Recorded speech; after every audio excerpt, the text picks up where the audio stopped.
Welcome back, Endeavour. We left the story in part 1, where Charlie had spelt out, "Shut up, they're listening to us," out of spaghetti letters. "Oh," I said, "that's why you're acting weird." "Yes," said Charlie sarcastically, "that's why I was acting weird." "Because you wanted them to think you really liked it here." "Yes," said Charlie sarcastically, "because I wanted them to think I really liked it here." "So," I said, "what happens if you don't like it here?" "They fire you into space," said Charlie. "Or feed you to some kind of grinding machine. I've no idea, but it basically starts with a couple of armed spiders dragging you off screaming, like this." He pointed over my shoulder and I turned round. Captain Chicken, aka Bandit Van Tresillian, was standing at the edge of the room in his violet robe with 2 giant monkey spiders at his side. The spiders were wearing crash helmets and carrying orange toilet plungers. "Seize them!" The giant monkey spider sprinted towards us. "Run!" said Charlie. We dodged and dived. We slid among the benches and jumped over the tables. I covered a woman in mushroom soup. Charlie sat in a bowl of treacle pudding. A spider raised a toilet plunger and a fizzing line of laser light zapped my legs, singeing my jeans. Charlie dodged a second one and it set fire to her hair of a sci-fi fan who was eating a Knickerbocker Glory. "I love the nightlife," shouted one of the spiders. "Bumper cars!" shouted the second. Somehow we made it to the main entrance. I shouted, "Sneck it!"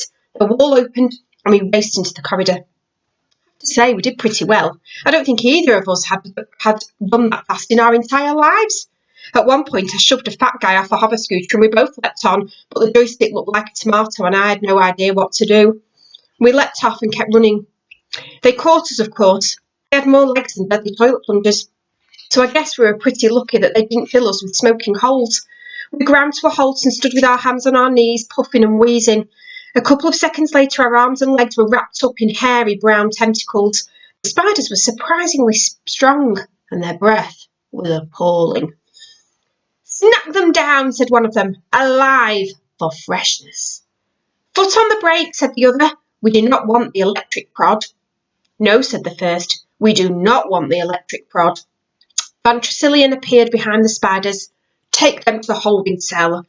"What are you going to do with us?" asked Charlie. Van Tresillian laughed and then turned and walked away. "Come with us, little bold monkeys," said the first spider. We were lifted into the air and they scuttled off at high speed in the opposite direction, jiggling us up and down and not bothering at all about banging our heads on walls as they went round corners. 3 minutes later, they snected a door open and threw us into a small room and snected the door shut behind us. The room was different, not white like my bedroom. This room was grey and black and brown. The walls were made of something like concrete and they hadn't been cleaned for a couple of 100 years. There was a brown goo running down from them and a mess in the corner like something there had died quite recently. "Lovely," said Charlie. We didn't say anything to each other for a while. I took a deep breath. "Sorry, this is all my fault." "It's okay," said Charlie. "I forgive you. Sort of." Once more, we didn't have to say anything for a while. "What was the plan?" "The plan?" asked Charlie. "Yeah," I said, "the brilliant plan, the one I screwed up by being a total moron." "Oh, that one," said Charlie. "Well, if you put those suckers on your forehead and think hard enough, you can make Brussels sprouts that go off like grenades when you throw them." "And?" "Well, I was collecting them," said Charlie. "You know, building up an arsenal so I could fight my way out." "To where?" I said. "We're 70,000 light years away from planet Earth. Unless you've got some Black Forest gatto that turns into a spaceship." "OK," said Charlie, "no need to be sarcastic. At least I was trying."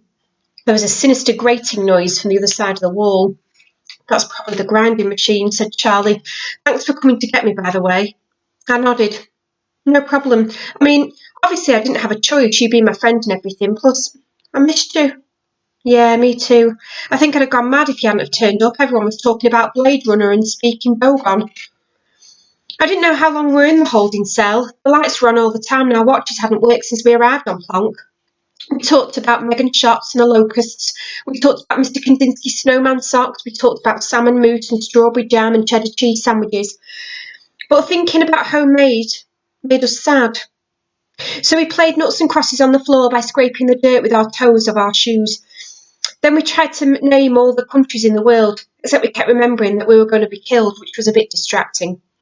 10 hours passed, or maybe 20 or 30. We got really tired. We tried to lie down and sleep, but it was hard to relax lying in brown goo. So we stood up again, and then we got so tired that we didn't care about the brown goo any longer, so we lay down and slept. We hadn't been asleep for long when we were woken up by 2 giant monkey spiders, or maybe it was the same ones, it was hard to tell. Do the locomotion, said one.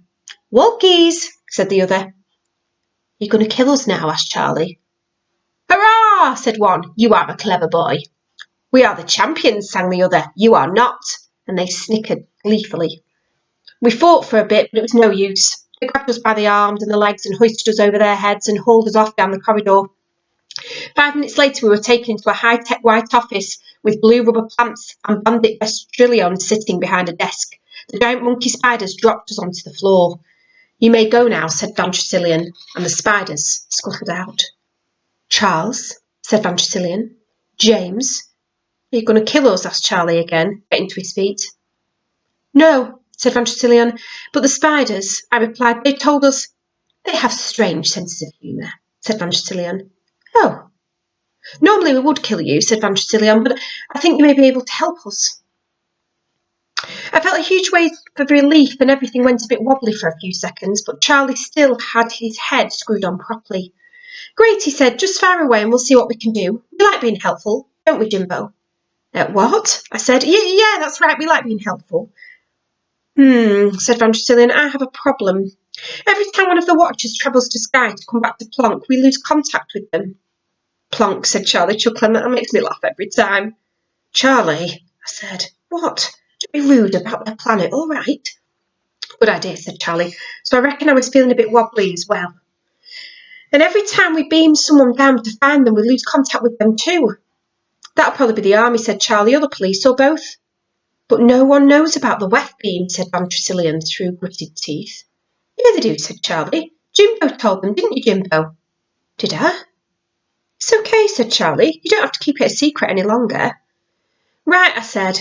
I had no idea what Charlie was doing, but I had no other idea, so I decided to go along with it. Yeah, we had a notebook and a map and stuff for Mrs. Pierce's attic, and I gave it to Mum and Dad so they know about the weft beam thingy. You're lying, said Van Tresillian. Scout's honour, said Charlie, holding up 3 fingers. Cross my heart and hope to die. Come to think of it, he was probably right. Becky had seen the weft beam. She'd go to the police. They've the place surrounded by now, tanks, barbed wire, marksmen. I guess they're shooting them as they come up out of the ground, said Charlie, because they're aliens with tails. I've lost 5 watchers, said Van Tresillian darkly. Any more and I swear I will kill everyone on your benighted little planet. Endeavour, I'll have to join you for part 3. See you soon.